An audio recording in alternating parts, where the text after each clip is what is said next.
Hello दोस्तों, नमस्कार, आदाब। दोस्तों, अगर आप देखेंगे तो आज का थंबनेल कुछ इसी तरीके का है कि सभी आतंकवादी पाकिस्तान से क्यों निकलते हैं। तो असलियत में पाकिस्तान से निकलने के पीछे जितने भी आतंकवादी पाकिस्तान से निकल रहे हैं वो असलियत में एक मानसिकता है। मानसिकता जो पूरे के पूरे देश की बना दी गई है, मानसिकता जो पूरे के पूरे देश में धर्म के नाम पर इस तरीके से भर दी गई है कि हद से ज़्यादा। और आज के दिन सिचुएशन ये है कि आज वहाँ की जो सरकार है, यहाँ तक कि वहाँ की जो सेना है, यहाँ तक कि वहाँ के जो वो लोग जो कि पाकिस्तान का भला करना भी चाहें, उस रोग नेशन का भला नहीं कर पाएंगे। तो ऐसी सिचुएशन के अंदर क्या कारण है, कहाँ से पाकिस्तान की ये बर्बादी शुरू हुई, कहाँ से पूरी की पूरी समस्याएं शुरू हुई और आज के दिन वो समस्याएं इतनी ज़्यादा विकट होती जा रही हैं कि उनसे पार पाना नेक्स्ट टू इम्पॉसिबल सा लग रहा है। और ऐसा लग रहा है कि आज नहीं तो अगले 4-5 साल बाद वैसे तो पाकिस्तान चाइना के हाथ की कठपुतली बन चुका है और लगातार थोड़ी थोड़ी चीज़ों को उठाकर चाइना के पास गिरवी रखता जा रहा है। कभी कोई पोर्ट दे दिया, कभी कोई सिटी दे दी, कभी कोई पार्क दे दिया, कभी कोई बिल्डिंग दे दी। धीरे धीरे सारी चीज़ें पाकिस्तान जो है वो चीन के पास गिरवी रखता जा रहा है। लेकिन असलियत में अंत में पॉसिबली ये होगा कि पाकिस्तान या तो चाइना की ये कॉलोनी बनकर रह जाएगा, उपनिवेश, या फिर पाकिस्तान का इतना बुरी तरीके से डिसइंटीग्रेशन होगा, इतने खतरनाक तरीके से उसका विघटन होगा कि पूरी दुनिया जो है वो देखती रह जाएगी कि पाकिस्तान का दोबारा से एक भूगोल बदला और पाकिस्तान उन देशों में शुमार होता हुआ नज़र आएगा जिसके अंदर पाकिस्तान की पूरी उन देशों में शुमार होता हुआ नज़र आएगा जहाँ की एक से ज़्यादा बार डिसइंटीग्रेशन हुए। तो समस्या को समझिए और क्या कारण है कि पाकिस्तान के लोग जो हैं वो इन समस्याओं को नहीं समझना चाहते या वो इस लायक ही नहीं बचे कि वो इन मुसीबतों को समझें कि असलियत में सिस्टम किस तरीके से ख़राब हो रहा है और पूरी प्रॉब्लम्स कहाँ से शुरू हो रही हैं और कहाँ तक जा रही हैं। दोस्तों, अगर पाकिस्तान के जन्म की कहानी देखें तो 1947 के अंदर पाकिस्तान और इंडिया दोनों बने। और मज़े की बात यह है, जो देश अपने जन्म के उस तिथि को भी, जिस तारीख को हिंदुस्तान पाकिस्तान बने, उस तिथि तक को मानने से तैयार ना हो और नफ़रत, हिंदुस्तान से नफ़रत का आलम यह हो कि एक दिन पहले वो अपना बर्थडे सेलिब्रेशन कर ले, तो उस देश का कुछ नहीं हो सकता, क्योंकि वो इतिहास को नकार कर एक डायलेमा, एक द्वंद्व, एक दुविधा के अंदर जी रहा है। जब हिंदुस्तान पाकिस्तान आज़ाद हुए तो उनके जो राष्ट्र नेताओं के रूप में अगर आप देखेंगे तो दो आपको नज़र आएंगे, एक महात्मा गांधी हमारी तरफ और उनकी तरफ मोहम्मद अली जिन्ना। महात्मा गांधी सर्वधर्म समभाव की बात कर रहे हैं, धर्मनिरपेक्षता की बात कर रहे हैं, पंथ निरपेक्षता की बात कर रहे हैं, राम राज्य की बात कर रहे हैं, अहिंसा की बात कर रहे हैं, शांति की बात कर रहे हैं और ग्रामीण विकास की बात कर रहे हैं, पंचायती राज की बात कर रहे हैं और ऐसी सारे सिद्धांतिक बात कर रहे हैं। वो सिद्धांत देते जा रहे हैं जिनके दम पर चलते हुए आज भी देश लगातार आगे बढ़ता जा रहा है। लेकिन दूसरी तरफ अगर जिन्ना को देखेंगे तो इनका पूरे का पूरा कंसेप्ट, पूरे के पूरा एक न्यू कंट्री फॉर्मेशन का जो कंसेप्ट था वो सिर्फ और सिर्फ एक चीज़ के ऊपर डिपेंड था, two nation theory. Two nation theory के अंदर वो ये सोच पा रहे थे कि असलियत में Hindu and Muslim can not live together, Hindu and Muslims can not live together, can never live together. जो हिंदू और मुस्लिम हैं वो एक साथ कभी भी नहीं जी पाएंगे, एक साथ नहीं रह पाएंगे। और जब तक हिंदू मेजॉरिटी रहेगी तब तक माइनॉरिटी यानी मुस्लिम्स के हित सुरक्षित नहीं हैं। ये उसी फिलॉसफी का नेक्स्ट फेज था जिसमें सर सैयद अहमद खान कहते हैं कि मुसलमानों के हित, हिंदू मेजॉरिटी के अंदर मुसलमानों के हित तभी तक सुरक्षित हैं जब तक अंग्रेज़ों का शासन है। उसी का नेक्स्ट फेज ये था कि जब मोहम्मद अली जिन्ना और बाकी देश के लोगों को लग गया कि अंग्रेज़ों का राज जो है भारत में गिना चुना है, वहाँ से उन्होंने एक अलग देश की डिमांड करनी शुरू करी। और सर सैयद अहमद खान, जिसके बारे में एक बहुत स्कॉलर वगैरह मानते, मैं नहीं मानता, कुछ ज़्यादा से स्कॉलर रहे होंगे, अगर रहे भी थे तो कुछ ज़्यादा इस तरीके से नहीं, जब जो इस तरीके की थ्योरी दे रहे हैं कि मुस्लिम्स के हित जो हैं वो हिंदुओं के मेजॉरिटी में सुरक्षित नहीं है। जो इस तरीके की थ्योरी दे रहे थे वो यही नहीं समझ पा रहे थे कि हिंदू खुद ही इतना ज़्यादा बटा हुआ है, जातियों से लेकर उपजातियों में और हर जगह पर, ये खुद ही आपस में इतना ज़्यादा वैमनस्य रखते हैं कि वो किसी को क्या दबाएंगे। लेकिन रियलिटी ये है कि उन्होंने इस तरीके की फ़िलॉसफी दी। उस फिलॉसफी का असर ये था कि उसका नेक्स्ट स्टेज जिन्ना ने दिया कि टू नेशन थ्योरी। और टू नेशन थ्योरी वही सर सैयद अहमद खान ने ही टू नेशन थ्योरी दी, जिसे आगे बढ़ाकर जिन्ना ने उसको प्रैक्टिकली इंप्लीमेंट करने की पूरी कोशिश कर दी। ऐसी सिचुएशन में अगर आप देखेंगे तो इन्होंने पूरी की पूरी सिचुएशन, पगला गया था ये आदमी, मेंटली रिटार्डेड हो चुका था। वैसे इसका रिकॉर्ड जबरदस्त, ब्रिलियंट पर्सनैलिटी, किताबों में जबरदस्त, लेकिन जरूरी नहीं है कि जो इंसान किताबों में फर्स्ट आ रहा हो, किताबें पढ़ के फर्स्ट आ रहा हो, वो जीवन में भी फर्स्ट आए। जीवन में वो अक्सर ऐसे लोग फ्रस्ट्रेटेड होते हैं, ऐसे लोग जीवन में फ्रस्ट्रेटेड होते हैं, इरिटेटिंग खुद भी होते हैं और दुनिया को भी इरिटेट किए रखते हैं। ये सिर्फ और सिर्फ एक मोहरा थे। मोहरा किसके? अंग्रेजों के। मोहरा किसके? जमींदारों के। सच में ये जिन्ना एक मोहरा थे जमींदारों के और अंग्रेजों के। अंग्रेजों का मोहरा इसलिए क्योंकि उन्हें पता था कि इसका जनाधार कुछ है नहीं, लेकिन भड़काऊ भाषण दे दे के लोगों को अच्छा खासा भड़काए रखेगा और एक हिस्सा हिंदुस्तान से अलग कर लोगे, क्योंकि कांग्रेस तो तुम्हारी बात मानने वाली है नहीं।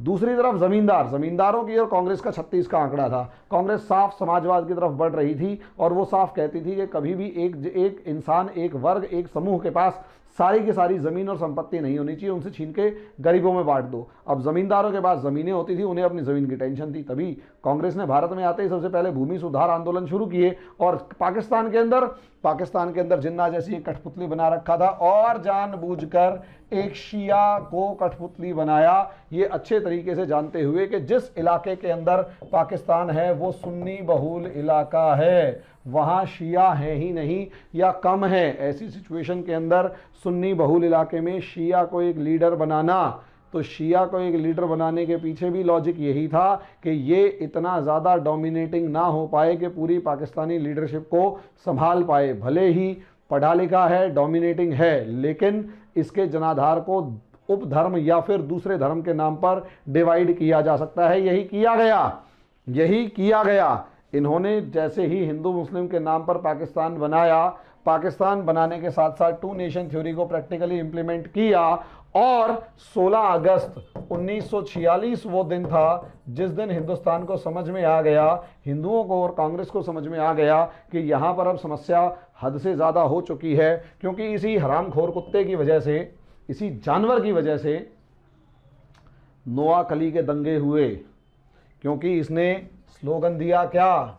लड़कर लेंगे पाकिस्तान, लड़कर लेंगे पाकिस्तान। जब ये स्लोगन दिया गया कि लड़कर लेंगे पाकिस्तान, तो सच में एक सिचुएशन ऐसी क्रिएट हुई कि पूरे के पूरे बंगाल के अंदर, उस टाइम बांग्लादेश भी बंगाल का हिस्सा था, पूरे बंगाल के अंदर हिंदू नरसंहार शुरू हुआ। जब हिंदुओं ने रिटेलिएट करना शुरू किया तो हज़ारों, लगभग 40,000 के करीब टोटल लोग मारे गए। बंगाल की सड़कें खून से नहा चुकी थी, बर्बाद हो चुकी थी। इस आतंकी आदमी की वजह से, इसकी सनक के चक्कर के अंदर हज़ारों लाखों लोग मर गए और कांग्रेस को इसने मजबूर कर दिया ये सोचने पे और अंग्रेज़ों को मौका दे दिया ये कहने का कि हिंदू और मुसलमान कभी भी एक साथ नहीं रह सकते। पाकिस्तान बन गया, लेकिन क्या असलियत में यही अपना दिमाग चला रहा था? दिमाग भले ही इसका हो, भाषा भले ही इसकी हो, ज़बान भले ही इसकी हो, इसके पीछे दिमाग काम कर रहा था अंग्रेज़ों का और ज़मींदारों का। ज़मींदारों ने इसे कठपुतली बना रखा था, अंग्रेज़ों ने इसे एक मोहरा बना रखा था। ज़मींदारों ने अपना एक चेहरे के रूप में इसे प्रोजेक्ट कर रखा था, क्योंकि मुस्लिम लीग के अंदर ज़्यादातर ज़मींदार लोग थे। जो आम मुस्लिम था वो उन ज़मींदारों से जुड़ नहीं पा रहा था, लेकिन ये ज़मींदार नहीं बल्कि एक पढ़ा लिखा व्यक्ति अपने आप को प्रोजेक्ट करता था, एक स्कॉलर प्रोजेक्ट करता था, और उसी का असर ये था कि लोग इसके पीछे आकर खड़े हो गए और मुस्लिम लीग ने अपना एक चेहरे के रूप में इसे आगे रखा। लेकिन समस्या सबसे बड़ी ये थी, और सबसे बड़ी बात इसकी टीबी की जो बात थी वो बॉम्बे के डॉक्टर लाल, जो आज के दिन शायद डॉक्टर लाल्स पैथोलॉजी लैब उन्हीं की चलाई हुई हैं, तो बॉम्बे के डॉक्टर लाल के पास इंफॉर्मेशन थी कि इन्हें टीबी हो चुकी है और ज़्यादा से ज़्यादा 6 महीने तक रह सकते हैं। यही कारण है कि हिंदुस्तान को आज़ाद करने के लिए तारीख फिक्स की गई 3 जून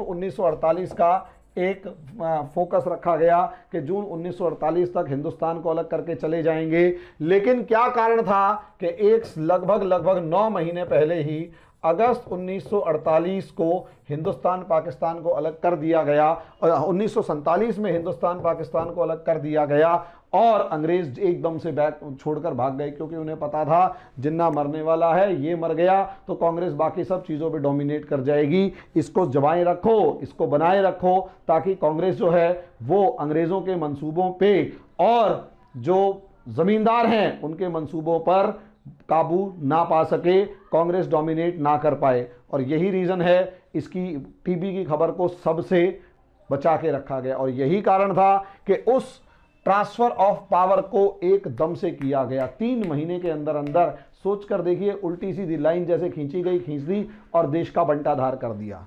यहां मैं दोबारा जिन्ना को हमारी एक और पर्सनैलिटी से कंपेयर करूंगा, जवाहरलाल नेहरू। हालांकि जिन्ना और जवाहरलाल नेहरू का कोई कंपैरिजन नहीं हो सकता। ये व्यावहारिक आदमी थे, ये किताबी ज्ञान रखने वाले सड़ियल इंसान था। इस इंसान के और हमारे जो जवाहरलाल नेहरू थे, दोनों के बीच में सबसे बड़ा डिफरेंस ये था, ये व्यावहारिक थे, दुनियादारी क्या है बहुत अच्छे तरीके से पता थी। ये केवल और केवल किताबी ज्ञान रखने वाले और केवल जिसे कहते हैं ना ऊंची ऊंची बातें करने वाले, जमीन पर कुछ नहीं, ये इस तरीके के व्यक्ति थे। अब दोनों के बीच में सबसे बड़ी बात ये कि ये आज़ादी के लगभग 1 साल के अंदर अंदर चल बसे। और यही कारण था जो कि इनकी डेथ के बारे में उम्मीद की जानी चाहिए थी, या इनकी डेथ के बारे में लगभग पूरा पाकिस्तान के बड़े लोग तो इच्छा कर रहे थे कि जल्दी मरे और कब ये सत्ता हमारे हाथ में आए। और यही रीज़न है, इन्हीं की जो बहन फातिमा बीबी हैं, वो अभी तो खैर एक्सपायर हो गई हैं, उनकी बेटी आजकल जिंदा है। तो उन्होंने बताया कि जब वो अपना ये डेथ बेड पर थे, यानी बिल्कुल मरने की कगार पर थे, ऐसी सिचुएशन के अंदर लियाकत अली खान से लेकर दूसरे जितने भी नेता थे वो सारे के सारे कराची हॉस्पिटल में इनसे मिलने के लिए गए। जब सारे के सारे कराची हॉस्पिटल में इनसे मिलने के लिए गए तो वहाँ पर ये टीबी के मरीज़ थे। तो जब वो बाहर निकले तो इन्होंने अपनी बहन से कहा, जिन्ना ने अपनी बहन से कहा कि ये लोग ये देखने नहीं आए कि मेरी तबीयत कैसी है, वो ये देखने आए हैं कि मैं कब मरूंगा और कब इनको अपने खेल खेलने का मौका मिलेगा। इन्हें अपनी गलती का एहसास हो चुका था कि पाकिस्तान कैसे बने। ऐसे मोटी बुद्धि जाहिल इंसान को ऐसा एहसास मरने के डेथ बेड पर हो भी जाए तो जो त्रासदी इन्होंने भारत और इस इंडियन सब कॉन्टिनेंट को दे दी, उसका तो कुछ किया नहीं जा सकता। लेकिन समस्या क्या थी, इन्होंने वो त्रासदी भारत को दे दी, समझे। अब ये मरते रहें, यही रीज़न है। इनकी डेड बॉडी 6 घंटे तक इस्लामाबाद एयरपोर्ट पर पड़ी रही। इनको सोचकर देखिए, इन्हें कायदे आज़म कह रहे हैं, इनको ले जाने के लिए एक ठीक से एम्बुलेंस तक नहीं थी। एम्बुलेंस का पेट्रोल खत्म हो गया, बीच में रुक गई थी गाड़ी और वहीं उसकी डेथ हो गई थी। इतनी बुरी दुर्गति इस इंसान की हुई। दूसरी तरफ हमारे जवाहरलाल नेहरू थे। सबसे बड़ी बात, इनको प्रधानमंत्री, भारत का प्रधानमंत्री बनाते हुए सबसे बड़ा जो स्टेप लिया गया, जो सबसे बड़ी सोच रखी गई, वो ये कि एक ऐसा व्यक्ति हो जो नए नए देश को एक लंबे समय तक चला सके। सच में नए नए देश को लंबे समय तक चला सके। भले ही बहुत से लोग इस चीज़ के अंदर विरोध करें, लेकिन मेरा मानना यह है, भारत की आज भी जो स्टेबिलिटी है, भारत के अंदर जो भी स्थिरता है, वो सारी की सारी स्थिरता जो है, उसके पीछे सबसे पहले प्रधानमंत्री का लगभग 17 साल तक प्रधानमंत्री बने रहना सबसे इंपॉर्टेंट रोल प्ले करता है। जिन्ना 1 साल के अंदर अंदर एक्सपायर हो गई। यही रीज़न थी कि जिन्ना जो है वो किसी भी सिचुएशन के अंदर पाकिस्तान को सेटल डाउन कर ही नहीं पाए। दूसरी तरफ हमारे प्रधानमंत्री जो हैं वो 17 साल तक सिचुएशन को संभाले रहे। उसके बाद इंदिरा गांधी आती हैं, उन्होंने लंबे समय तक राज किया और लगभग हमारी संविधान सभा के जितने भी मेंबर्स थे वो लंबे समय तक राज करते रहे। वहीं पाकिस्तान का तो संविधान ही 1964 तक नहीं बना, 1964 तक इनका संविधान ही लागू नहीं हुआ। सोच सकते हैं कि कितनी बुरी दुर्गति उस देश की रही होगी जिसका संविधान ही नहीं रहा। क्यों? क्योंकि जिन्ना के जाने के बाद एक के बाद एक आर्मी डिक्टेटर्स आना शुरू हो गए। अच्छा, दूसरी चीज, जिन्ना की डेथ का एक और खास बात यह कि ये बंदा वो है जिसे 2 बार दफनाया गया, 2 टाइम्स, 2 बार इन्हें दफनाया गया। एक बार शिया तरीके से, क्योंकि ये खुद शिया थे, और दूसरा सुन्नी रीति रिवाज से दुनिया के सामने। सोच कर देखिए, एक इंसान की डेड बॉडी तक से राजनीति इतनी करे और उसी के देश के लोग, और खासकर उस इंसान की जिसने वो देश बनाया, उस इंसान की दुर्गति इस तरीके से की जाए कि धर्म के नाम पर उसकी डेड बॉडी को 2-2 बार दफनाया जाए, 2-2 बार उनका लास्ट क्रिमिनेशन किया जाए।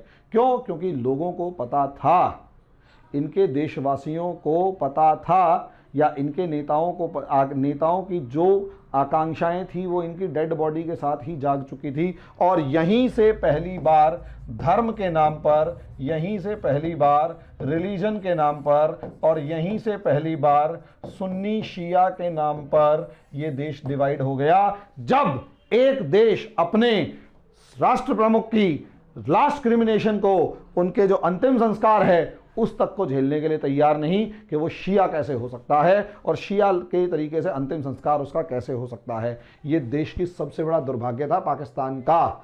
जिस समय उनके कायदे आजम को ही दफनाया गया, और दो दो बार इसलिए दफनाया गया ताकि उनके देश के लोगों को ये ऐसा मतलब उनके देश साफ दिखाई दे रहा था कि एक रिलीजियस डिवाइड है, शिया और सुन्नी एक दूसरे को झेलने वाले नहीं है।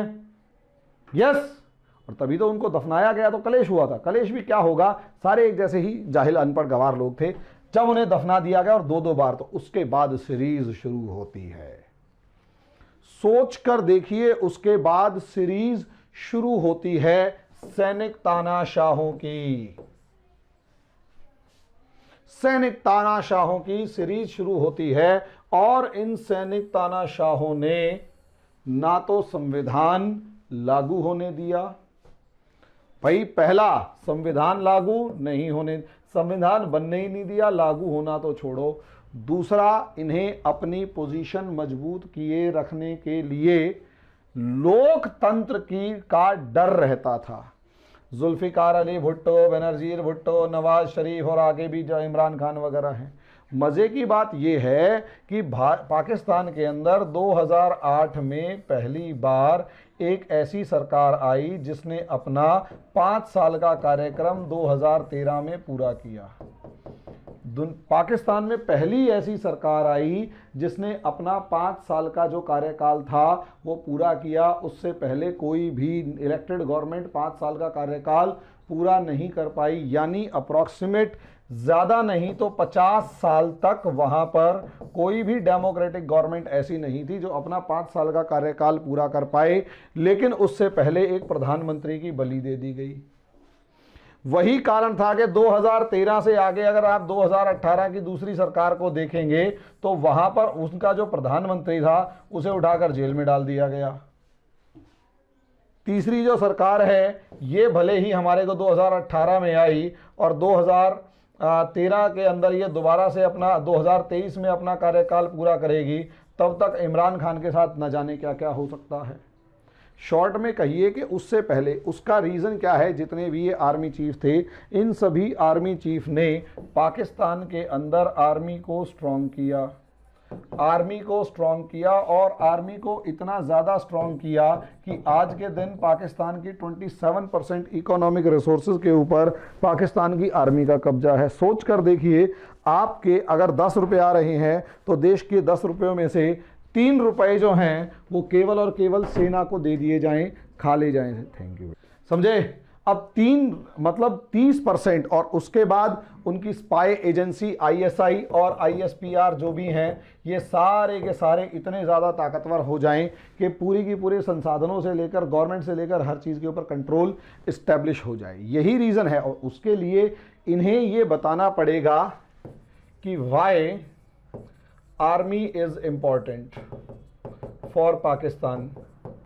Important for Pakistan. भाई नॉर्मली क्या होता है कि नॉर्मली यहाँ पर ये होता है, नॉर्मली किसी भी देश में ये होता है कि रक्षा के लिए, नॉर्मली किसी भी देश में ये होता है कि रक्षा के लिए आर्मी की ज़रूरत होती है।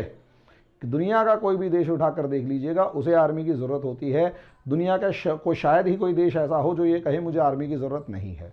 होती है, इसमें कोई शक की बात नहीं है, लेकिन आर्मी कहाँ हो, आर्मी सुप्रीम हो या आर्मी किसी लोकतांत्रिक या डेमोक्रेटिक गवर्नमेंट के अंडर हो, यह चीज इंपॉर्टेंट होती है। तो सवाल यह है वाई आर्मी। अब सवाल यह है कि why army is important to Pakistan, ये डिस्कशन का एक विषय बनाया गया। अब पाकिस्तान को आर्मी चाहिए और आर्मी को अपने आप के एक इम्पोर्टेंस दिखानी है, और वो इम्पोर्टेंस तभी दिखेगी जब आर्मी का यूज़ होगा या ये प्रूव कर पाएगी आर्मी डिक्टेटर्स कि आर्मी के बगैर तुम्हारा काम नहीं चलेगा। और वो जो डिक्टेटर्स हैं वो लगातार अपने आप को यूज़फुल प्रूव करेंगे। उसके लिए तुम्हारे को एक विलन चाहिए, और विलन मिलेगा इंडिया। एक इशू चाहिए कि भाई आप इंडिया से लड़ क्यों रहे हो। इन्होंने 2 इशू दे दिए, वन इज़ 2 नेशन थ्योरी, जो कि जिन्ना ही अपने मरते दम तक दे के गए। उस 2 नेशन थ्योरी के अंदर हिंदू डोमिनेंस, और हिंदू डोमिनेंस के अंदर हिंदू को आपने डिक्लेयर कर रखा है काफिर। दूसरा, उसका इशू दे दिया कश्मीर, और इस कश्मीर के प्रोपेगेंडा को चलाने के लिए आपने शोर मचा दिया कि Hindu is killing and torturing Muslims. और ऐसी सिचुएशन के अंदर मुस्लिम उम्मा का कंसेप्ट आया कि all the Muslims are brothers, therefore we would save our brothers, our Muslim brothers, हम अपने मुस्लिम ब्रदर्स को बचाएंगे। और जब ये कहा गया कि हम अपने मुस्लिम ब्रदर्स को बचाएंगे, मुस्लिम उम्मा, जब ये कहा गया कि हम अपने मुस्लिम ब्रदर्स को बचाएंगे, तो क्या हुआ? आर्मी किसके लिए? इंडिया के लिए। इंडिया इज अ विलन, और इंडिया आपसे 5 गुना या 3 गुना बड़ा है, ताकतवर है, काफिर है। हमला करना है, लड़ना है, आर्मी चाहिए। पॉलिटिकल पार्टीज अच्छी नहीं होती, बेईमान होती हैं, इसलिए मिलिट्री इज इंपॉर्टेंट। एक लेजिटिमेसी ये। अब दूसरा लेजिटिमेसी क्या? कि आर्मी, तो आर्मी प्रोजेक्ट हो गई क्या? Saviour of Islam. अब जब आर्मी सेवियर ऑफ इस्लाम होगी, तो फॉरेन पॉलिसी से लेकर इकोनॉमिक पॉलिसी तक, फॉरेन पॉलिसी और इकोनॉमिक पॉलिसी दोनों के बीच में क्या चाहिए? इस्लाम। और दोनों के बीच में अगर इस्लाम चाहिए तो दोस्ती किससे होगी? इस्लाम से। और अपने आप को close to Islam and Muslims दिखाना ज़रूरी है। साथ में देश चलेगा किससे? मनी या फाइनेंस, पैसे से। पैसा तुमने कमाया नहीं, आर्मी का काम पैसा कमाना थोड़ा ना है, आर्मी का काम तो लड़ना है, तो पैसा कहाँ से आएगा? अब आर्मी ने करनी है क्या? फ्रेंडशिप। फ्रेंडशिप किससे करेंगे? अरब कंट्रीज से। अरब कंट्रीज क्यों? क्योंकि इंडिया ताकतवर है, इंडिया के अगेंस्ट जीतना है तो अलायंस यानी दोस्त बनाने पड़ेंगे। दोस्त बनाएंगे इस्लाम के नाम पर। इस्लाम के नाम पर अगर आप दोस्त बनाओगे तो इस्लाम के नाम पर सबसे बड़े ग्रुप में शामिल होने की कोशिश करोगे। वो सबसे बड़े ग्रुप्स में कौन है? अरब। अरबों के कितने? 22 देश। 22 देशों से एक साथ दोस्ती कर लोगे, इसलिए तुमने क्या बनाया? OIC। OIC। अरबों की सबसे बड़ी कमजोरी क्या?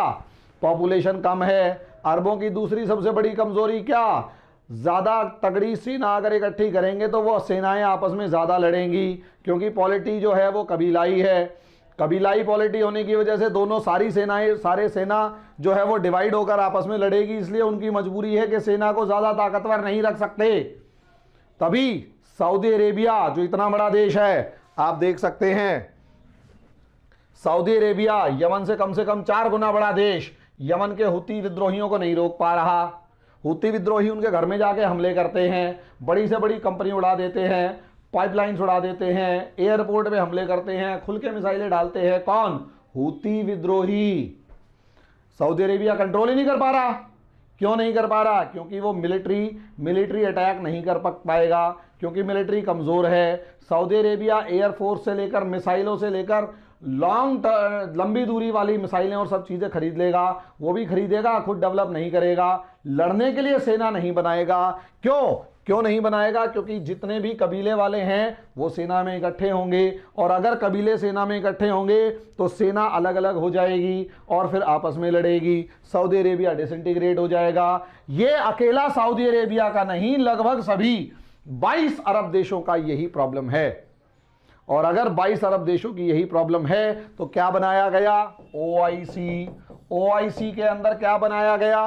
OIC में सऊदी अरेबिया और पाकिस्तान, इन 2 देशों, मतलब इन्होंने, पाकिस्तान उसका फाउंडर मेंबर है OIC का। अब ऐसी सिचुएशन में पाकिस्तान कहता है मेरे पास है आर्मी और तुम्हारे पास है पैसा, मनी, मुझे पैसा दो, मैं आपको आर्मी दूंगा, बस सिंपल डील। जी हम एटम बॉम्ब बनाएंगे, अरब देशों के लिए इस्लामिक एटम बॉम्ब बनेगा। आर्मी जो है इस्लामिक आर्मी है, इस्लामिक आर्मी लड़ने के लिए इस्लामी है। हम भी सुन्नी तुम भी सुन्नी, भाई भाई हो गए, आओ ईरान को मारेंगे, लड़ेंगे। जॉर्डन के अंदर अगर आप देखोगे तो अयूब खान ने जो थे वो लगभग 25,000 मुसलमानों को मौत के घाट उतार दिया, अरबों को, फिलिस्तीनियों को। एक रात के अंदर अंदर हजारों मारे गए थे और खड़े होकर मरवाया था। क्यों? अरब देश चाहते थे उन यहूदियों, उन रिफ्यूजियों को मारा जाए, मार दिए गए। ज़्यादा दूर नहीं, जॉर्डन की बात है 70s के अंदर। क्यों? क्योंकि दोस्ती थी ना, दोस्ती में धर्म कम और एक दूसरे की यूज़ ज़्यादा था। नतीजा क्या? पाकिस्तान ने इस्लाम के साथ अपनी दोस्ती बना ली, वो आज भी चल रहा है। पाकिस्तान की प्रॉब्लम है, अपने आप को इस्लाम के नाम पर, इस्लाम के देश और इस्लाम की रक्षा करने वाले देश के रूप में प्रोजेक्ट करने की उसकी मजबूरी है। कभी ये आपको सऊदी अरेबिया के प्रिंस के साथ नजर आएंगे, समझे, कभी ये आपको 22 देशों के साथ नजर आएंगे, कभी एक नया, जब सऊदी अरेबिया का प्रिंस उसे जो है लात मार के भगा देगा, तो कभी तुर्की और महातिर मोहम्मद मलेशिया के साथ नजर आएंगे। शॉर्ट में है, नए नए यार ढूंढ रहे होते हैं, समझे, जो कि इनको पैसा दे दे। क्योंकि पाकिस्तान की एक आदत है, किसी भी देश से दोस्ती करेगा तो सिर्फ उससे एक चीज चाहिए, पैसा दे दो, समझे। आर्मी क्यों? आर्मी को किसी चीज से कोई मतलब नहीं है, आर्मी को चाहिए अपने हथियार, आर्मी को चाहिए एम्यूनिशन और आर्मी को चाहिए पैसा, पावर। इसके अलावा आर्मी को जन कल्याण या फिर पॉपुलेशन के जो वेलफेयर से, पब्लिक वेलफेयर से कोई मतलब थोड़ा ना होता है, बिल्कुल भी नहीं। यही रीज़न है। अब उसको कैसी पब्लिक चाहिए? अगर ऐसी पब्लिक खड़ी हुई है जो अपने अधिकार मांगेगी, अगर ऐसी पब्लिक खड़ी हुई है जिसको स्कूल्स चाहिए, हॉस्पिटल्स चाहिए और सड़कें चाहिए और मॉल्स और प्रोग्रेस चाहिए, आर्मी वो दे ही नहीं सकती। क्योंकि आर्मी को तो ऐसी पॉपुलेशन चाहिए जो उसके सामने आवाज़ ना उठाए, जो राइट्स के डिमांड ना करे, और आर्मी के जो ऑफिसर्स हैं जितना ज़्यादा से ज़्यादा हो सके अपनी जेबें भरते रहें। ऐसी पॉपुलेशन कैसे बनेगी? ऐसी पॉपुलेशन लिबरल आइडियाज़ पढ़ के तो बन नहीं सकती। इसलिए उस पॉपुलेशन के लिए क्या किया जाएगा? बेटा मदरसे में जाके एक काम कर, मदरसे में पढ़ ले, मदरसे में कोई बुराई नहीं है, मदरसे में साइंस एंड टेक्नोलॉजी नहीं पढ़ाएंगे, मदरसे में आइडियल्स नहीं पढ़ाएंगे, मदरसे में मॉडर्न आइडियोलॉजी नहीं पढ़ाएंगे, मदरसे के अंदर केवल और केवल कुरान और जिहाद पढ़ाएंगे, बस। कुरान का भी डिस्टॉर्टेड फॉर्म और जिहाद का भी डिस्टॉर्टेड फॉर्म। नतीजा क्या? अब बच्चे को बचपन से ही गरीब, अपने बच्चों के लिए फर्स्ट क्लास हाईफाई स्कूल्स बनाएंगे, अपने बच्चों के लिए फर्स्ट क्लास हाईफाई स्कूल्स बनेंगे, लेकिन आम जनता के बच्चों के लिए हाईफाई स्कूल्स नहीं है। अपने बच्चे तो, बड़े जनरल्स के बच्चे तो फॉरेन कंट्रीज में पढ़ रहे हैं, वो तो अपना पाकिस्तान में आएंगे ही क्यों, इस भूखे नंगे और आतंकवाद से ग्रसित देश में।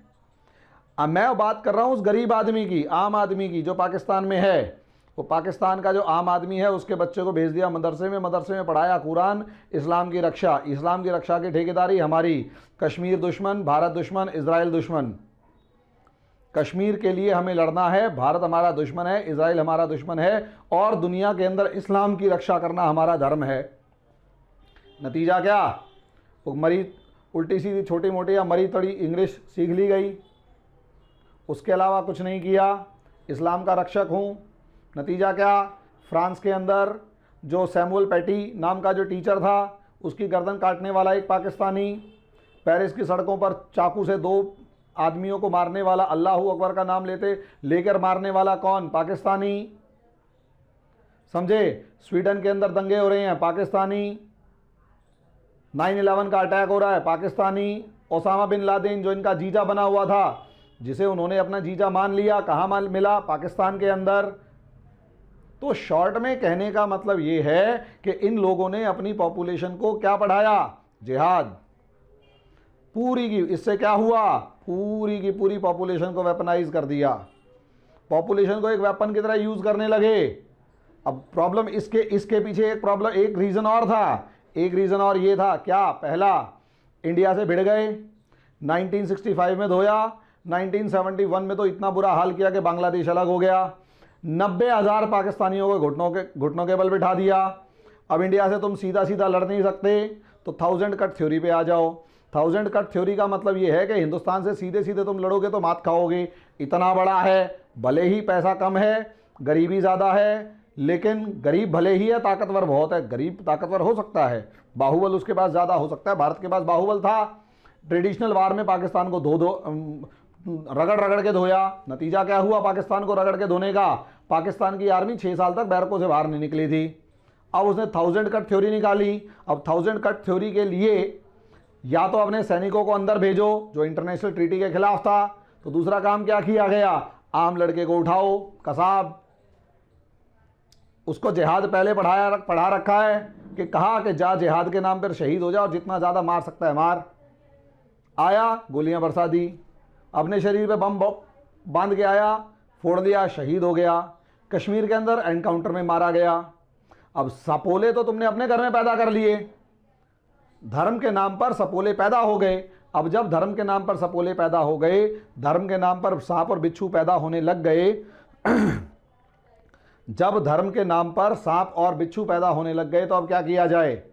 उसका तो यूज़ करेंगे ना। यूज़ भारत के खिलाफ हो रहा है, यूज़ अफगानिस्तान के खिलाफ हो रहा है, यूज़ ईरान के खिलाफ हो रहा है, यूज़ यूरोप में हो रहा है, यूज़ कहीं ना कहीं इजराइल के खिलाफ होने की कोशिश की जा रही है। शॉर्ट में कहने का मतलब ये है कि इस पॉपुलेशन को पूरे तरीके से वेपनाइज कर दिया गया धर्म के नाम पर। अब रही सही कसर किसने पूरी कर दी? रही सही कसर अमेरिका और यूरोपियन कंट्रीज़ ने पूरी करी। अमेरिका और यूरोपियन कंट्रीज़ ने इस तरीके से पूरी करी कि इन लोगों ने अफगानिस्तान के अंदर अपनी पोजीशन को मजबूत करना था। पाकिस्तान की एक सबसे बड़ी पाकिस्तान की एक सबसे बड़ी खास बात क्या है? पाकिस्तान की सबसे बड़ी खास बात है स्ट्रेटेजिक लोकेशन, रणनीतिक जो उसकी जो स्थिति है। पाकिस्तान के इस इलाके से सीधा अफगानिस्तान में एंटर किया जा सकता है, और यहाँ डियो गॉर्शिको नाम का एक आइलैंड है।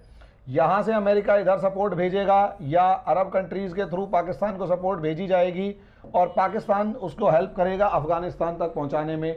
अफ़गानिस्तान के अंदर आप लड़ाई करोगे और अफ़गानिस्तान से रशिया को कंट्रोल करने की कोशिश करोगे। अफ़गानिस्तान से रशिया को कंट्रोल करने की कोशिश करोगे। इसके लिए अमेरिका को एक सेफ बेस चाहिए। सेफ बेस के लिए पाकिस्तान तैयार था, लेकिन प्रॉब्लम क्या है? सेफ बेस की प्रॉब्लम क्या है? सेफ बेस की प्रॉब्लम यह है कि अगर वहाँ डेमोक्रेटिक गवर्नमेंट होगी तो उसको आम आदमी को जवाब देना होगा, और आम आदमी जो है वो प्रोटेस्ट करेगा, शोर मचाएगा, अमेरिका के बारे में सवाल पूछेगा कि तुमने मेरे देश के अंदर इस लोगों को घुसने क्यों दिया। इसलिए डेमोक्रेटिक गवर्नमेंट नहीं चाहिए। क्या चाहिए? Military government. यहाँ मिलिट्री ऑफिसर जो होगा वो रूल करेगा, और जैसे ही मिलिट्री ऑफिसर रूल करेगा उसे आम आदमी से मतलब नहीं है, उसे तो बंदूक से मतलब है। और जैसे ही उसे बंदूक से मतलब होगा, क्या होगा? ये आदमी पाकिस्तान की सारी जनता को चुप करने के लिए जिहाद के नाम पर, ऐसी ऐसी ट्रीटमेंट्स के नाम पर उनको बरगलाए रखेगा कि कुछ बोलने की किसी में हिम्मत नहीं होगी। डेमोक्रेटिक सिस्टम्स को बर्बाद किए रखेगा, और तब तक पूरे सिस्टम को बनाए रखेगा जब तक कि उसके काम पूरे नहीं हो जाते। मुशर्रफ ने ऐसे ही किया, याह्या खान ने ऐसे ही किया, अयूब खान ने ऐसे ही किया। अफगानिस्तान के अंदर 2 लड़ाइयाँ हुई, दोनों लड़ाइयों के अंदर पाकिस्तान ने साथ दिया और खूब पैसा कमाया। पाकिस्तान ने पैसा नहीं कमाया, पाकिस्तान की आर्मी और पाकिस्तान के ऑफिसर्स ने पैसा कमाया। अब सोच कर देखिए, अफगानिस्तान के अंदर लड़ाई खत्म हो गई। अब यहाँ क्या है? अब आर्मी एक बिजनेसमैन बन चुकी है। जनता तो भाड़ में जाए, जनता को तो वैसे भी कुछ नहीं पता। आर्मी बिजनेसमैन बन चुकी है। अब आर्मी अगर बिजनेसमैन बन चुकी है, अफगानिस्तान की लड़ाई खत्म हो चुकी है, आर्मी के ऑफिशियल्स को क्या चाहिए? पैसा, क्योंकि बिजनेसमैन बन चुकी है। इंडस्ट्रीज है नहीं, सारा सिस्टम बर्बाद पड़ा हुआ है, पैसा कहाँ से आएगा? अमेरिका ने पैसा देना बंद कर दिया कि मैंने ओसामा बिन लादेन को मार दिया, अब मेरे लिए पाकिस्तान की कोई ज़रूरत नहीं है, मैं चलता हूँ। अब जैसे ही ये कहा कि मैं चलता हूँ, तो अमेरिका से दूरी बढ़ने की वजह से अब इन्हें पाकिस्तान की आर्मी को जो पैसा चाहिए, पाकिस्तान की आर्मी को जो फंडिंग चाहिए, वो कहाँ से आएगी? पाकिस्तान की आर्मी को फंडिंग आएगी एक नए देश से। नया यार कौन? चाइना। चाइना को पाकिस्तान की क्यों ज़रूरत है? क्योंकि चाइना को मलक्का डायलेमा है।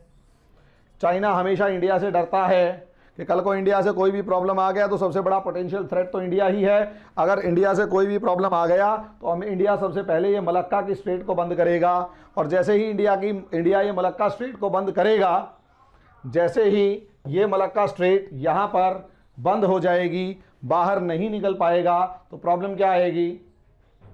बाहर नहीं निकल पाएगा तो प्रॉब्लम ये आएगी कि चाइना की तो गर्दन दब गई।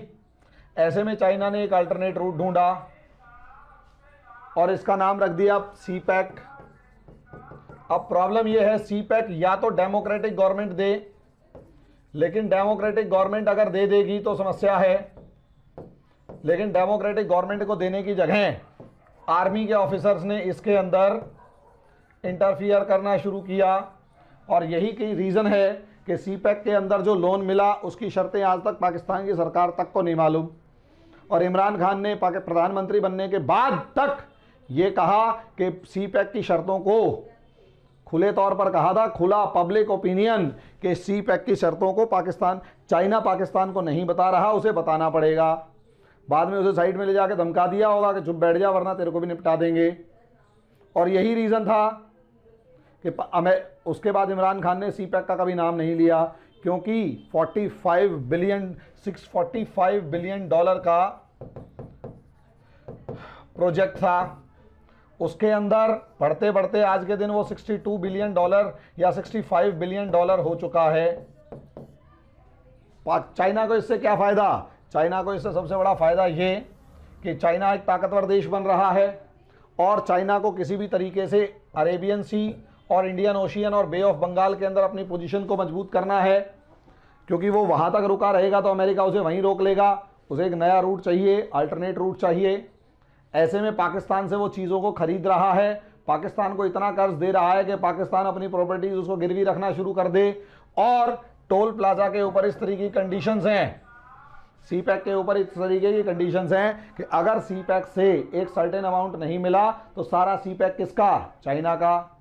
यानी यहां से लेकर काशगर तक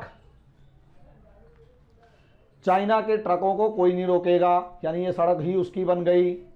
अब सड़क उसकी हो गई, चाबहार पोर्ट उसका हो गया, चाइना को एक अल्टरनेट रूट मिल गया, चाइना को एक अल्टरनेट पोजीशन मिल गई। वो तो खरीद रहा है और पाकिस्तान अपनी प्रॉपर्टी बेच रहा है।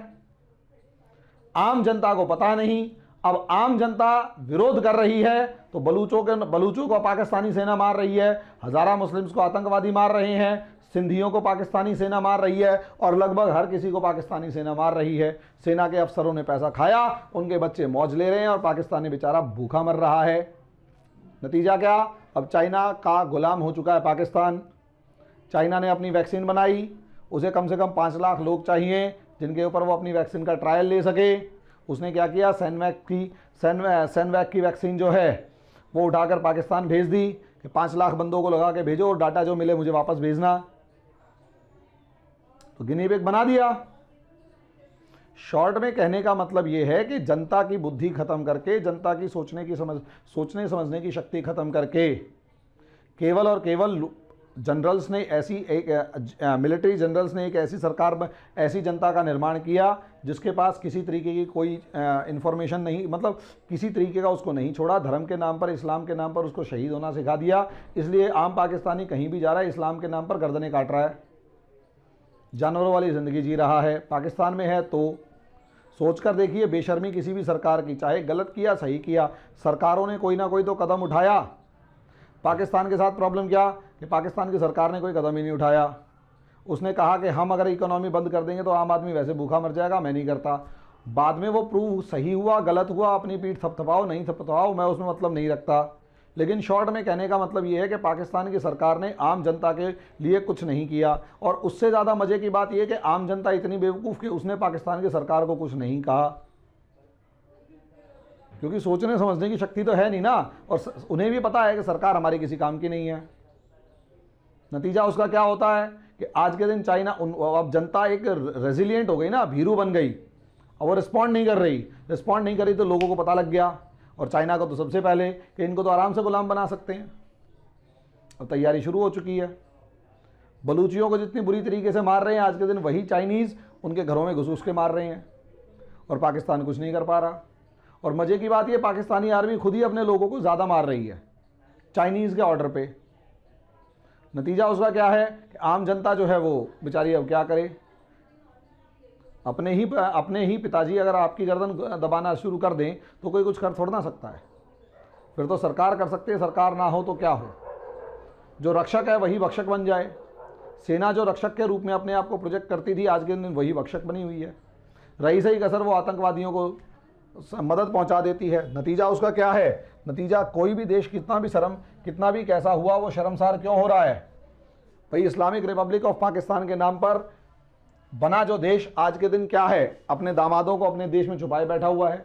दुनिया की ये लिस्ट है जो पाकिस्तान के अंदर ऑर्गेनाइजेशंस, इस्लामिक ऑर्गेनाइजेशंस हैं, चाहे हरकतुल मुजाहिद तहरीक तालिबान पाकिस्तान है, लश्कर उमर है, सिपाही साबा है, तारीख ज़फ़रिया है, तारीख नाज शरीयत है मोहम्मदी है, उसके बाद लश्कर जहांगवी है, सिपाही मोहम्मद है, जमातुल फ़करा है, नदीम कमांडो है, Popular Front of Arm Resistance, Muslim United Army, Harkatul Mujahideen Al Alami. ये सारी लिस्ट जो कि डोमेस्टिक है, उनके घर के अंदर काम कर रही हैं और पाकिस्तान के अंदर ही लड़ रही हैं। और जो इंटरनेशनल या दुनिया के दूसरे देशों में काम करने वाले हैं और जिनकी रूट्स पाकिस्तान में हैं, हिजबुल मुजाहिदीन कश्मीर में लड़ता है, हरकत उल अंसार, लश्कर तोयबा, लश्कर मोहम्मद तंजीम, JEM, हरकत उल मुजाहिदीन अंसार अल बदर, जमातुल मुजाहिदीन, लश्कर जब्बार, ये सारी की सारी कश्मीर और अफ़गानिस्तान और ईरान के अंदर काम कर रही हैं। मतलब सांप इतने पाल रखे हैं और खुद उस जहर से भरे हुए हैं। लेकिन ये सपेरे क्या हैं? ये सांप पाल के तो अपना विदेशों के अंदर अपने बच्चों को पाल रहे हैं। और जब यही आतंकवादी इनके क्या नाम है, रावलपिंडी के स्कूल के अंदर घुसकर 160 बच्चों को मारते हैं तो दुनिया के मुंह से यही निकलता है कि 160 सपोले मारे गए, सपोलों ने सपोलों को मार दिया। हाँ, सांप की आदत होती है, अपने बच्चों को खा जाता है।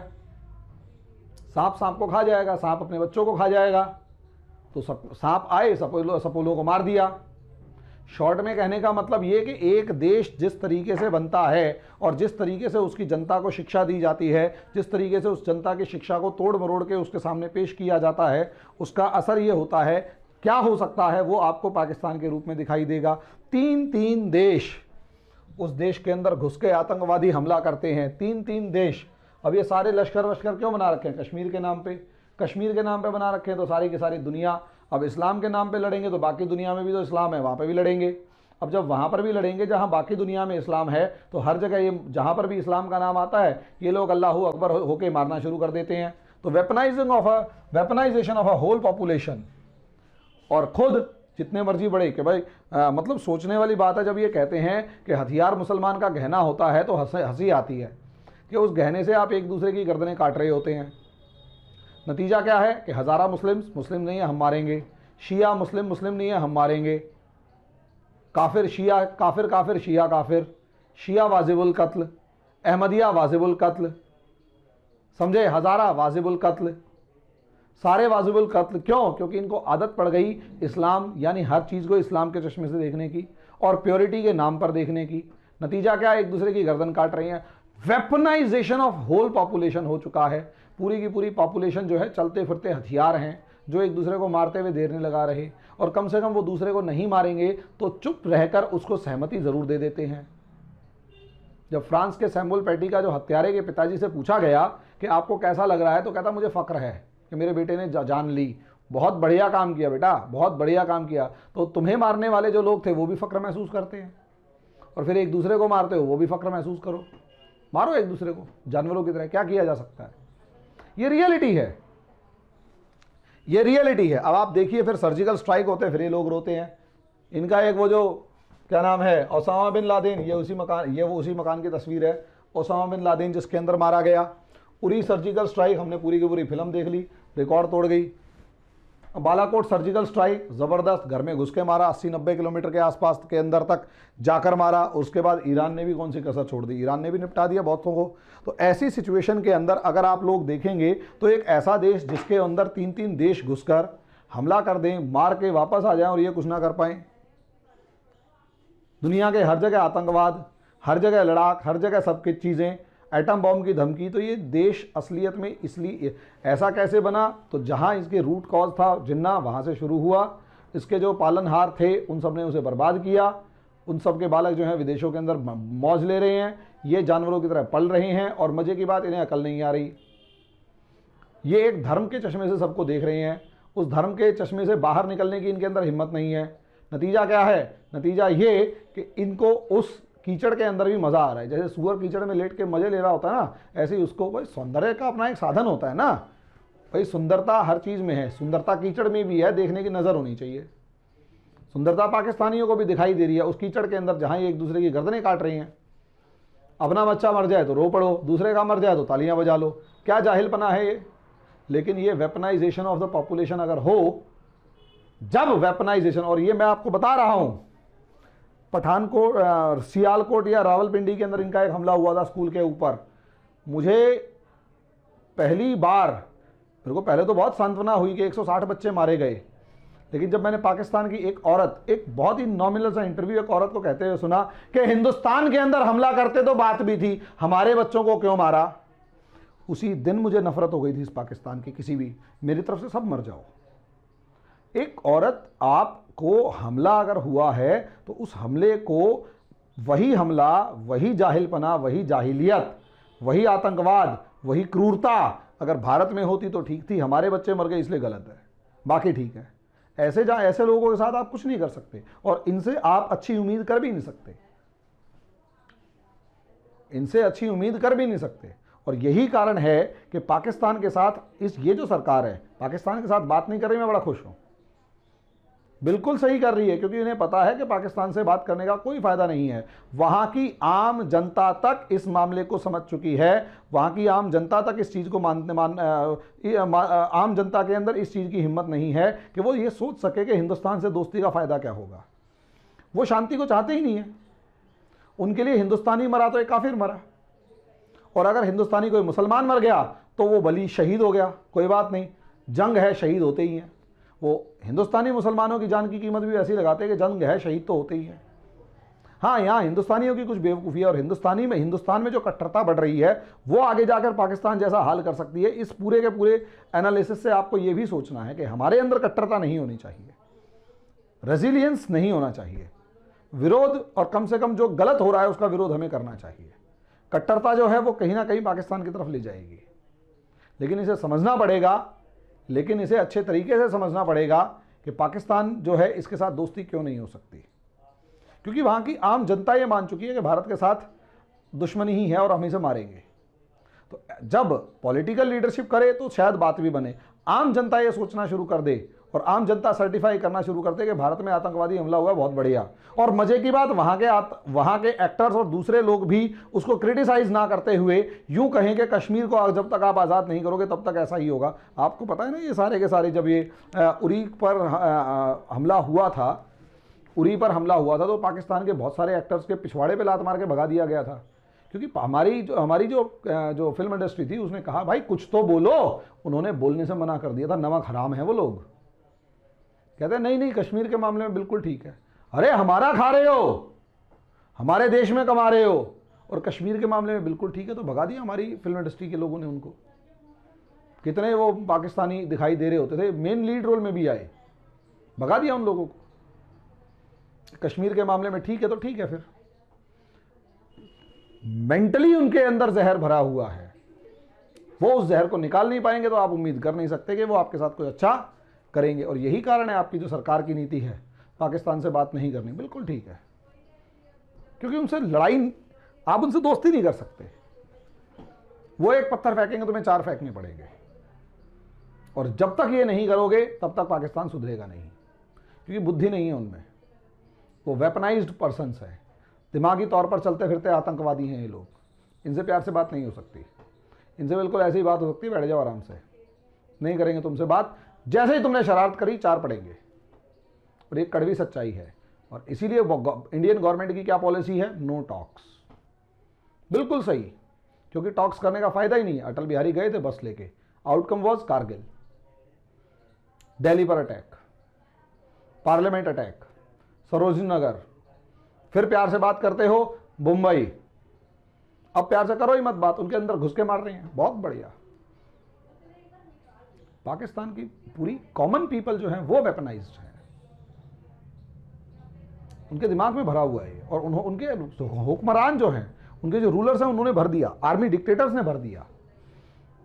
और यही एक कारण है कि बर्बाद है वो देश, रोग नेशन। धन्यवाद।